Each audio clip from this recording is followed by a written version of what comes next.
Hey everybody, TJ here. Welcome to another episode of Me Time. To be completely honest with you, I don't have any me time lately, so this is just a little bit of a break from working on Custom Conquest because I bit off a little bit more than I can chew with one of the most recent ones. While it seemed, I knew it was going to be hard, and honestly, I think it's a little bit beyond my skill level, so I'm trying to find ways to work around my skill deficits so that I can still have a custom that looks exactly how I want it to look, even though I lack some of the ability to achieve it. And that's kind of what the show is about too, is not only trying to help you guys bring out your inner artist and discover what you can do, but also to challenge myself to try to expand my own abilities creatively. You know what, let me give you a little bit of a peek at it since you're here anyway. I teased some of this stuff on Twitter. I don't even know where I'm at. Sorry, I hope you actually saw some of that. It's tough. A lot has happened. Last time we talked, I had just had a baby, and so all of the time between then and now is trying to sneak a few moments away. Obviously, family comes first, and taking care of my other two kids and helping out where I can with the infant that's life.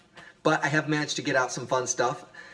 Smash Chess, the rematch, came up and went out, and I just want to take a quick second to say thank you to all of my patrons who made that possible. Not just the ones who participated in the game, but people who support me month over month so that I can generate this kind of content. And I had a lot of fun doing it, and I will say that one of the matches actually there were a lot of good matches, but one of the matches in particular in Smash Chess Rematch is the greatest amiibo battle I have ever seen.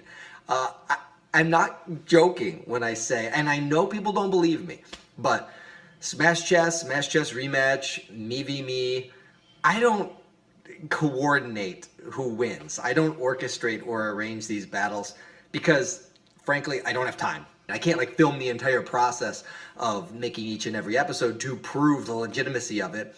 It's something for fun, and if it's fun to you and you like to watch it, that's awesome.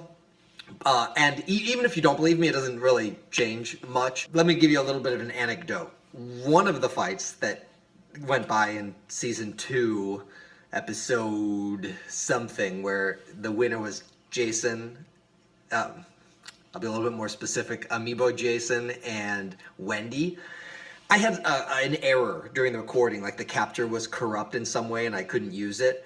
So for that particular fight, I didn't want to cheat the Golden Gunners out of their victory, so I did need to run the battles multiple times to recreate the events, what happened the first time that I ran it.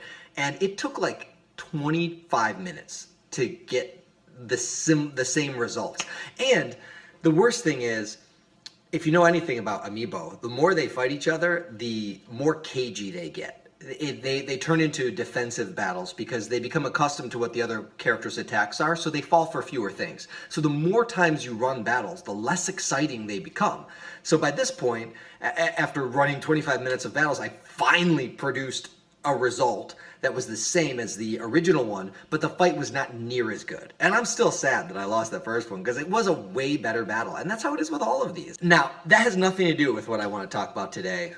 The Nintendo Switch event is coming up real soon, and I'm pretty excited, and I have a feeling that if you're watching this show and this is the type of content you enjoy talking about, you're probably pretty excited too. But I'm not here to talk to you about the Switch.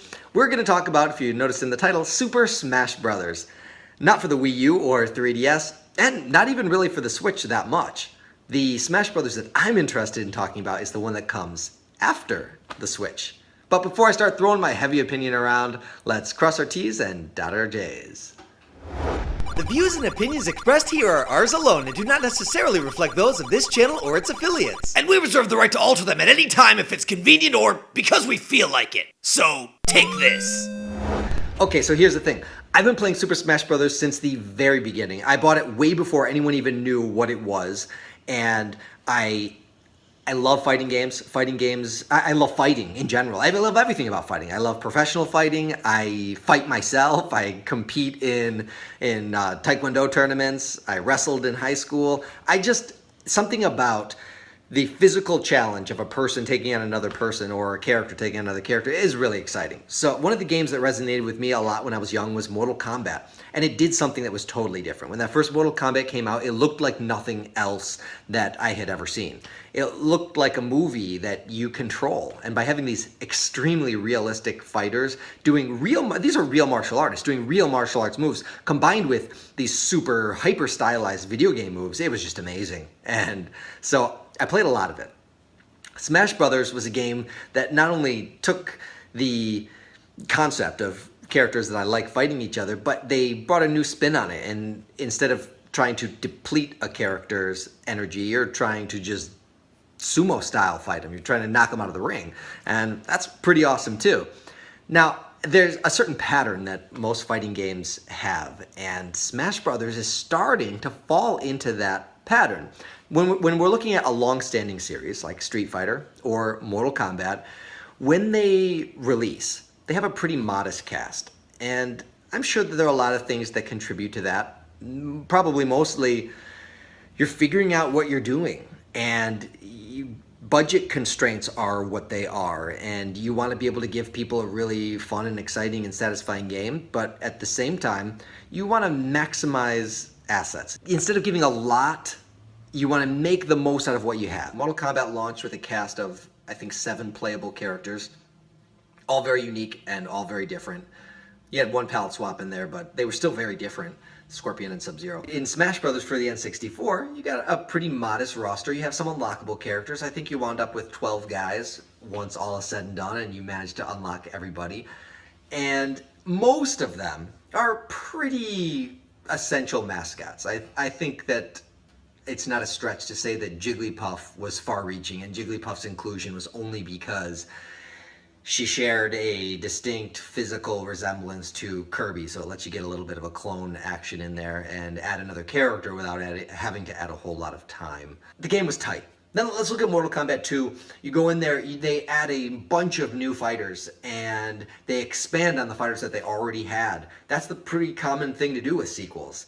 And Melee did the same thing. Melee doubled the roster, more or less, and it really expanded the gameplay in a big way. When we move over into Brawl, again, we almost double the roster, and the same is true for Mortal Kombat 3. Now, after Mortal Kombat 3, the next title in the series was not a proper sequel. It was an expanded version of Mortal Kombat 3, Mortal Kombat Ultimate.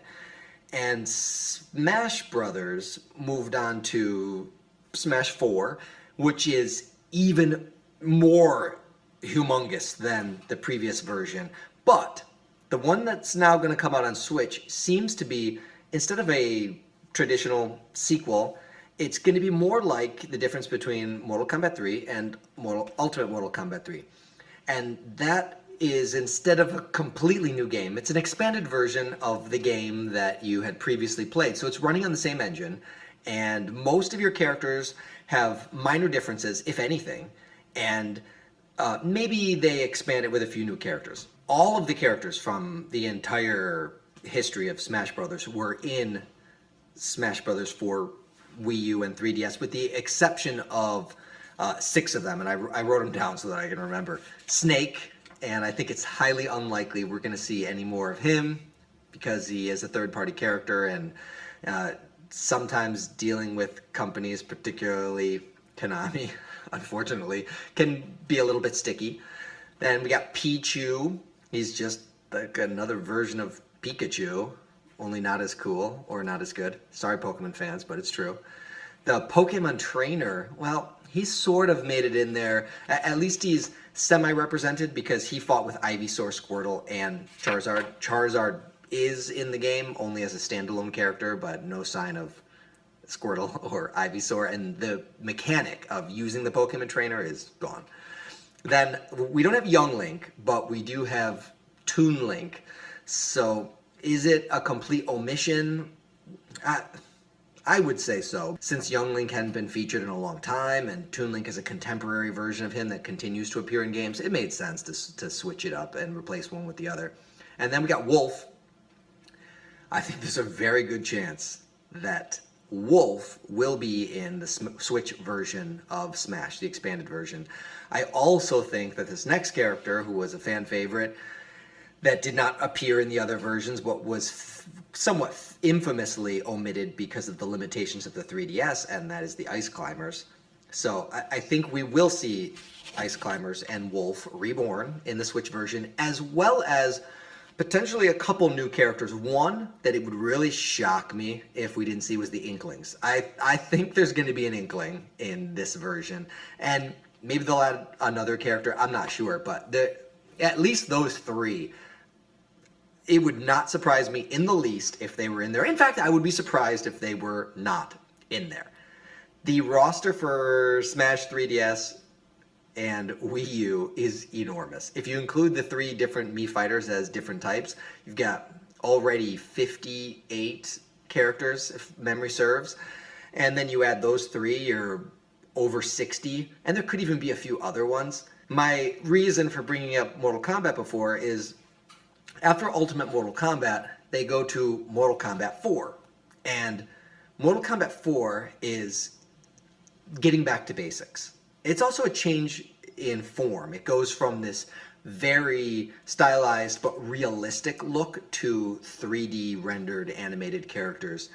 And it brought everything back. So instead of this growing expansion of what it was, it evolved. It changed. Street Fighter at some point had to do the same thing. You can only have so many Super Ultra Extreme Turbo 2 editions before you just have to bite the bullet and move on to that next iteration of the series. With the next version of Smash, the one that comes after Switch, there's only one direction to go. And that direction is smaller. We're not going to see a cast of 100 characters. I think that's highly unrealistic.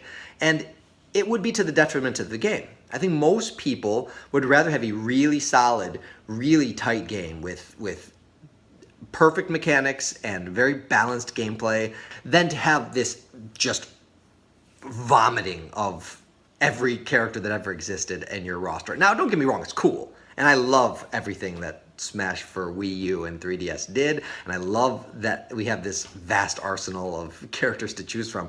But I don't think that it's sustainable. The growth is unsustainable at this point.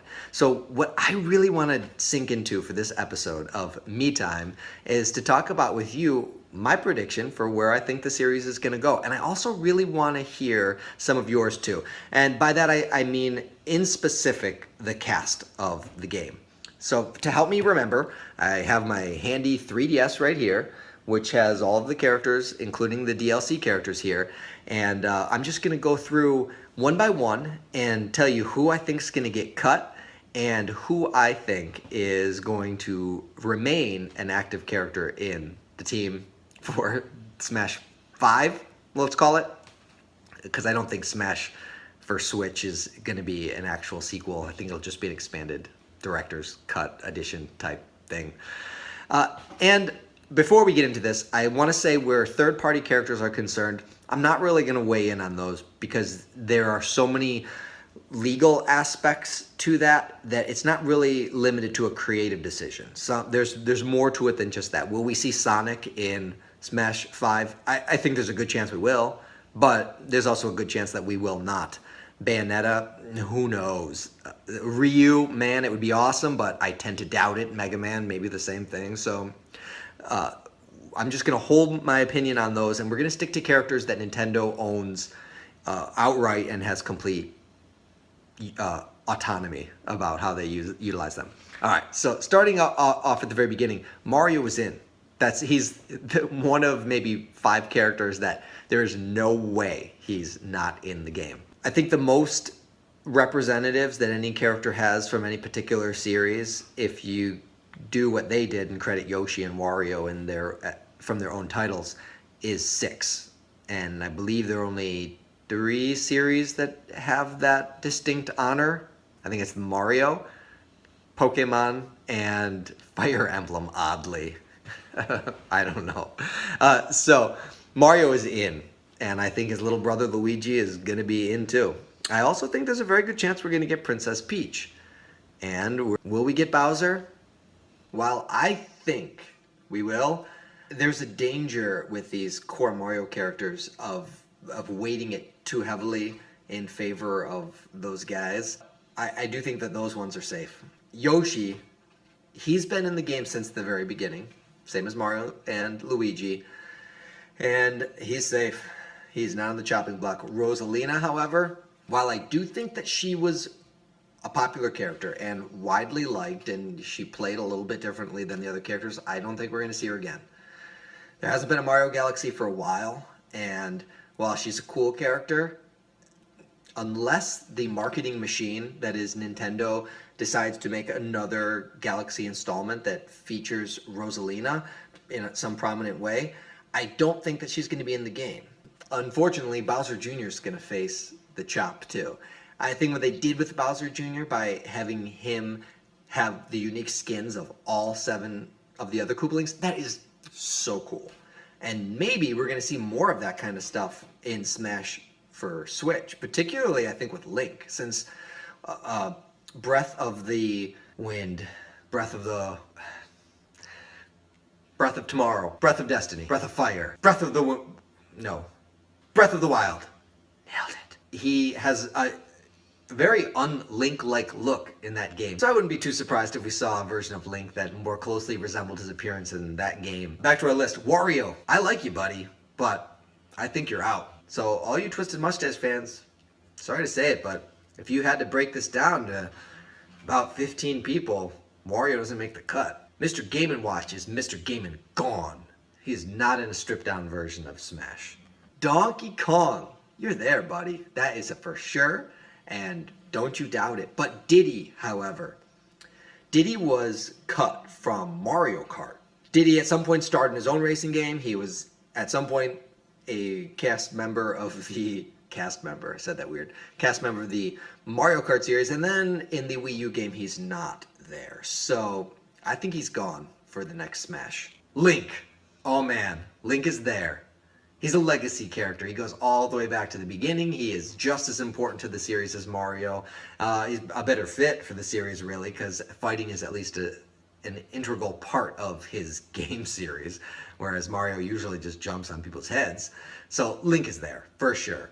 Now, whether we're going to see multiple versions of Link, that I tend to doubt. We've seen that the Toon Link has been included and Young Link has been included. I don't think we're going to see either of them in the next version. I think they're going to find one version of Link that is the one that they want to represent in this. And I talked about it a little bit before, with it representing more his appearance from the new game for Switch and, well, Wii U, I guess, still too.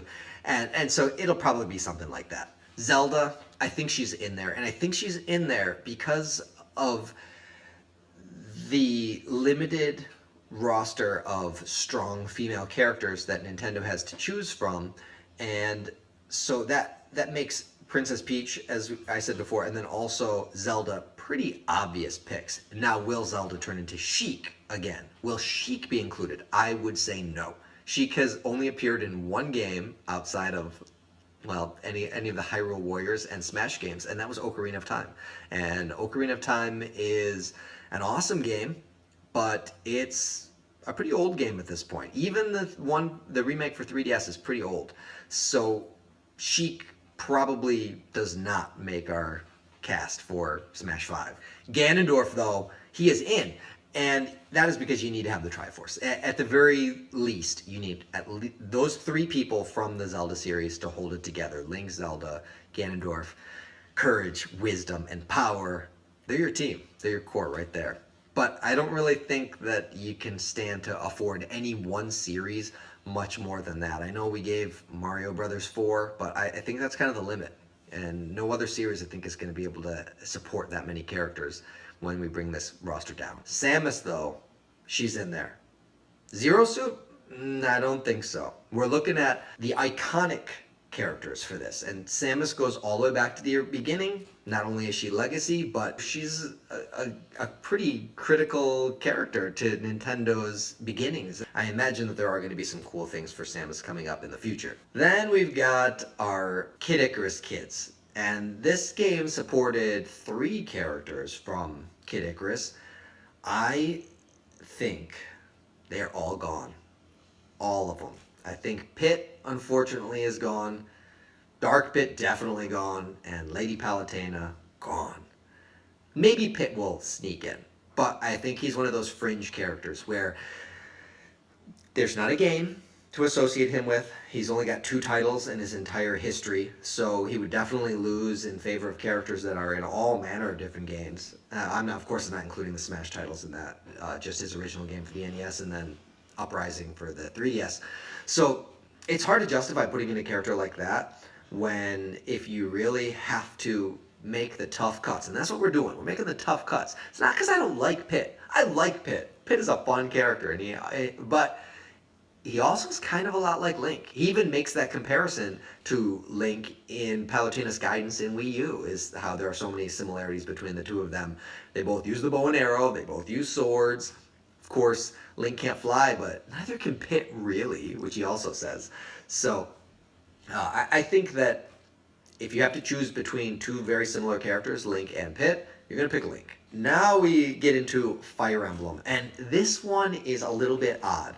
Let's see, we got Marth, Muscle Marth, Magic Marth, Girl Marth, Ginger Marth, and Shoeless Marth. So, they're all Marth. If you're one of those people who play the Fire Emblem characters in Smash Brothers, I'm not insulting your choice. They are cool characters, and I like them. In fact, I like them more than most of the other characters in the game. Why? Because they are sword fighters, and I'm a sword fighter, and I love swords. I grew up my whole life playing swords. I work professionally as a sword fighter, so believe me, they have appeal to me. And they certainly fit in a game like this where they fight. The problem I think that the Fire Emblem characters fall into is very few of them are featured in more than one game. Most of them are... They have their one special title that they star in, and then it moves on to the next title. So when you have a series like that, I think Final Fantasy is another one like that, where every game centers around a different story and a different hero, and even if they do exist within the same world, the characters don't live in the same time, and they may or may not influence each other's journey. I say this as a non-player of Fire Emblem games, but somebody who has at least read their bios and background, so I have some loose idea of what the games are all about. I think that we have to do one Fire Emblem character. This series is big, so you can't ignore it altogether, but here's my perspective. One of the things that Fire Emblem is more guilty of than any other character in Smash Brothers, or any other series in Smash, is we know that Nintendo at some point realized between Brawl and Smash for Wii U that is the ultimate cross-marketing campaign. Is you want to get a person to want to buy one of your other games, put them in Smash Brothers. And people are like, who is that character? And all of a sudden there's this explosion of interest in that character. So I think that's why we saw Corrin added. We didn't need another Fire Emblem character. I like Corrin. Corrin is a cool character in this game. I didn't play Corrin's game, but I know a lot of people did. And I do find it perplexing that Corrin has this full body armor from head to toe and then forgot to wear shoes. That's a little bit odd, and I don't know why that bothers me so much. It's just so incongruous. He's clearly dressed for battle. Shoes seems like a pretty bad oversight. That's weird. All right. I digress. Sorry. So I think we're not fooling anybody here. We're putting these Fire Emblem characters in there because we want to move the games that these Fire Emblem characters are in, like Awakening and then the newer ones. But Ike and Roy, their relevancy is diminishing. Even Marth to some extent, although I think Marth might have the benefit of being one of the reoccurring characters, at least the legend of Marth. My feeling is we take whatever contemporary Fire Emblem character there is from whatever game is most likely to release during the lifespan of Smash 5, and that's who we'll see. And maybe you add Marth. So then Lucina, Robin, Ike, Corrin, Roy, gone. They got to get the axe, because we don't have room on this stripped down roster for all of these characters who could be described very simply as Fire Emblem sword fighters. And them's the breaks. After that, we got Kirby. There's no doubt Kirby's in there. Kirby is he's an NES Classic character. And Sakurai, the director of Smash, is his dad. He's got to include his son. It would be injustice if he did not. But his buddy Meta Knight and his frenemy King DDD, they gone. We're not going to see them. They just are not critical enough when measured against the importance of the other characters. While they are cool and important to the Kirby series, Kirby is really the only one. Kirby's all you need to carry the weight of that series. So he's the only one who's going to make it into our new roster here. Little Mack. Oh man, Little Mack. You are the missing ingredient from the first game.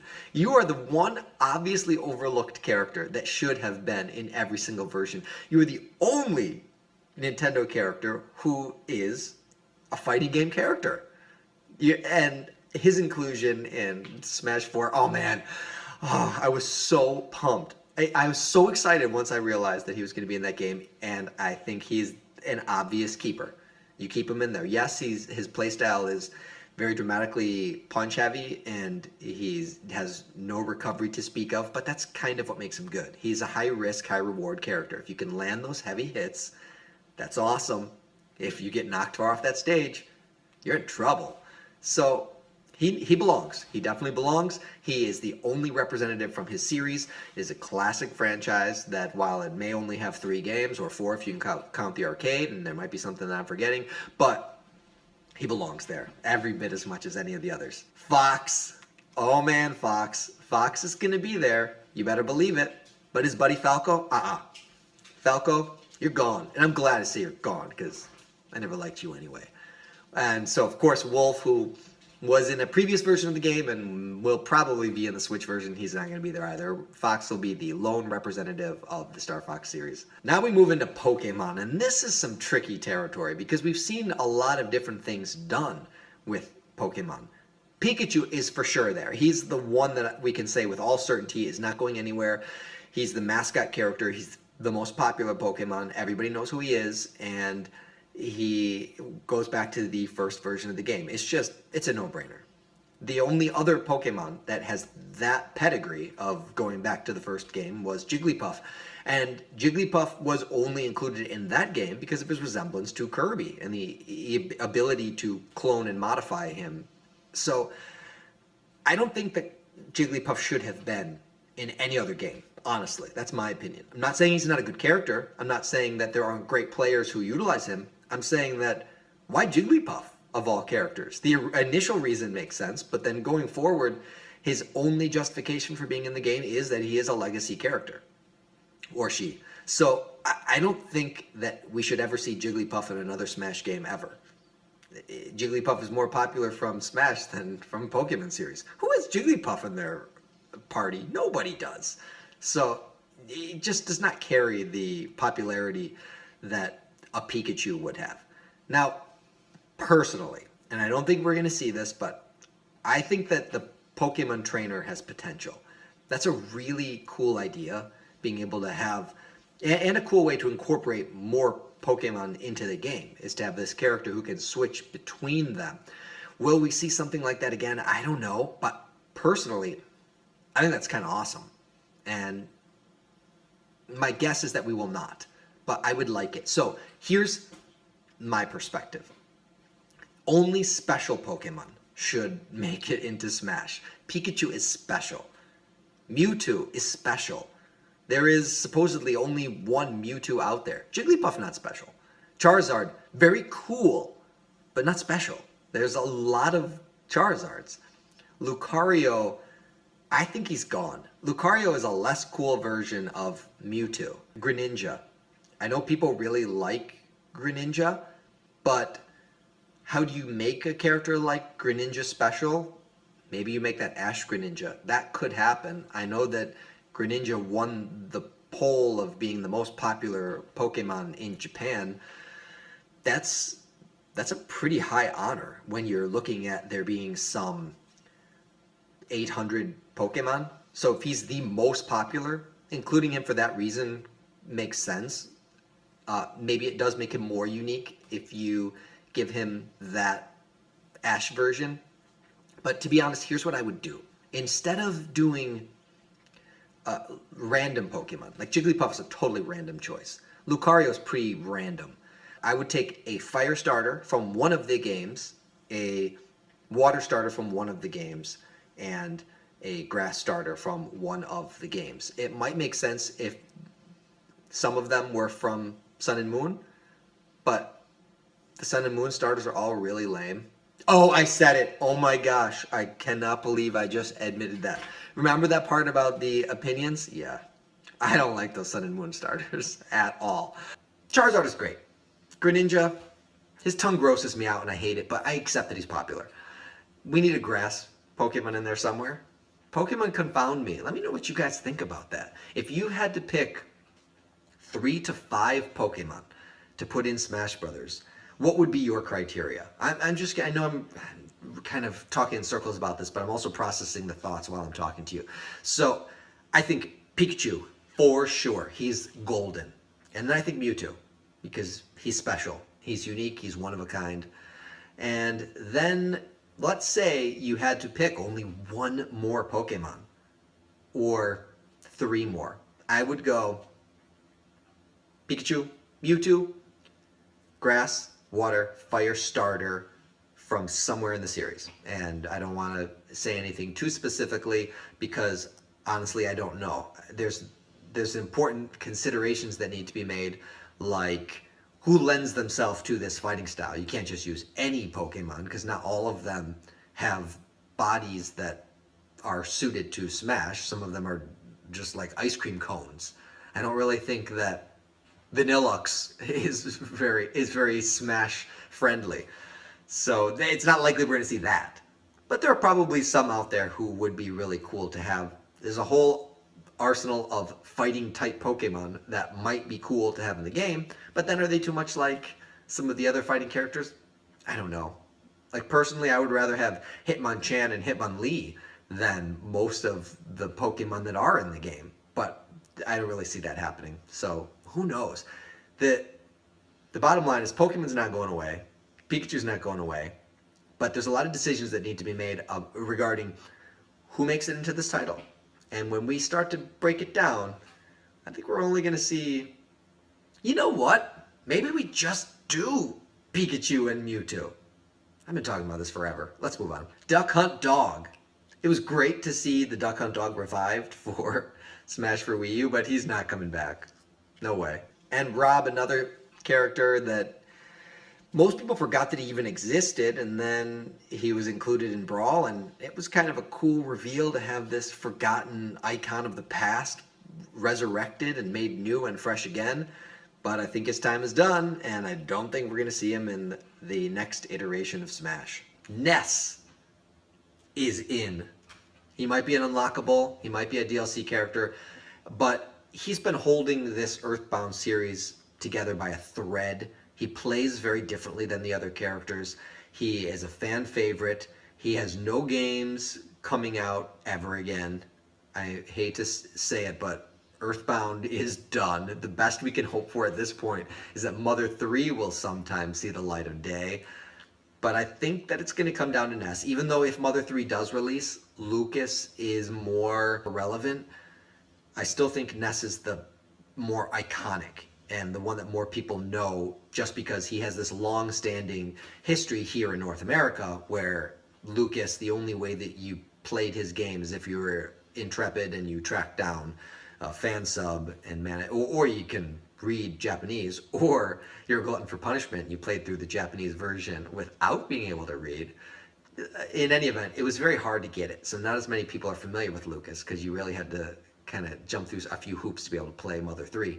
What I think is possible, though, is that we see something similar to what we saw with Olimar and Elf, where there's no differentiation in the playstyle, or at least very little differentiation.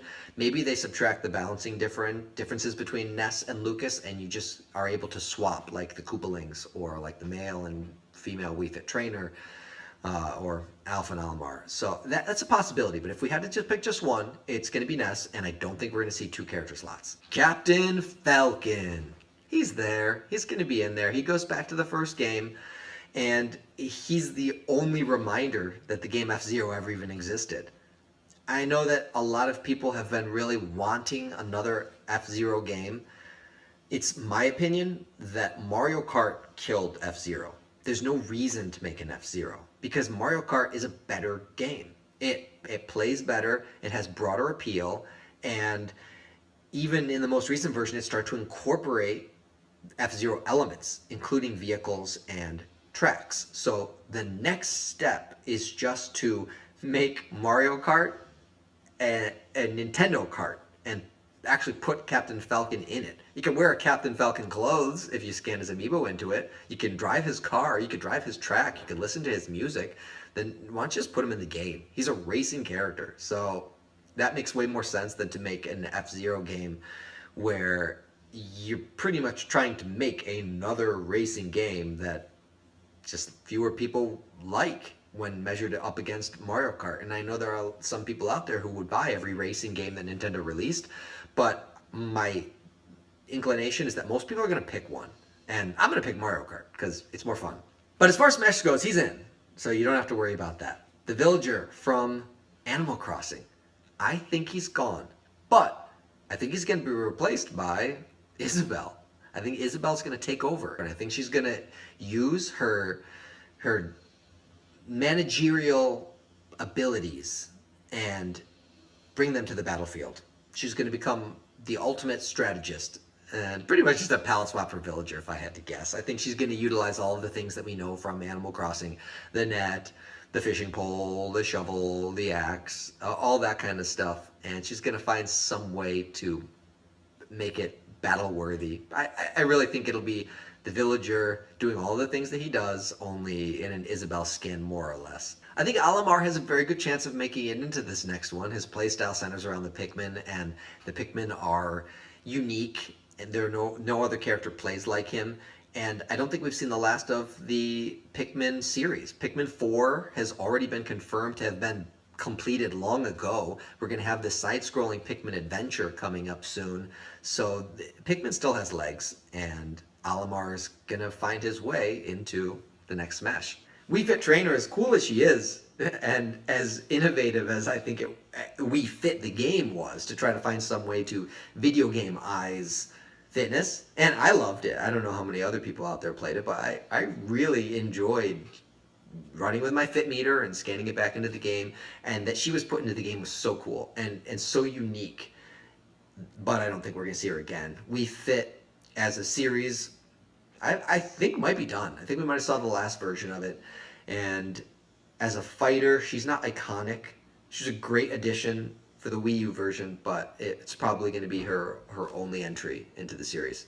Dr. Mario is not going to be there, or if he is, it's going to be an alternate costume for Standard Edition Mario. There's just no reason to waste two spaces on a single character, particularly when there are such subtle differences between how they play. Shulk is in weird territory, because he's a game that is a Nintendo exclusive, but he's not really a Nintendo developed game. He's a Nintendo published game, so he's kind of like a second party character, and I don't think that kid has any chance of making it in the next version of Smash. It's just, he suffers the same problem as Pit. If Pit doesn't make it in, no way Shulk does.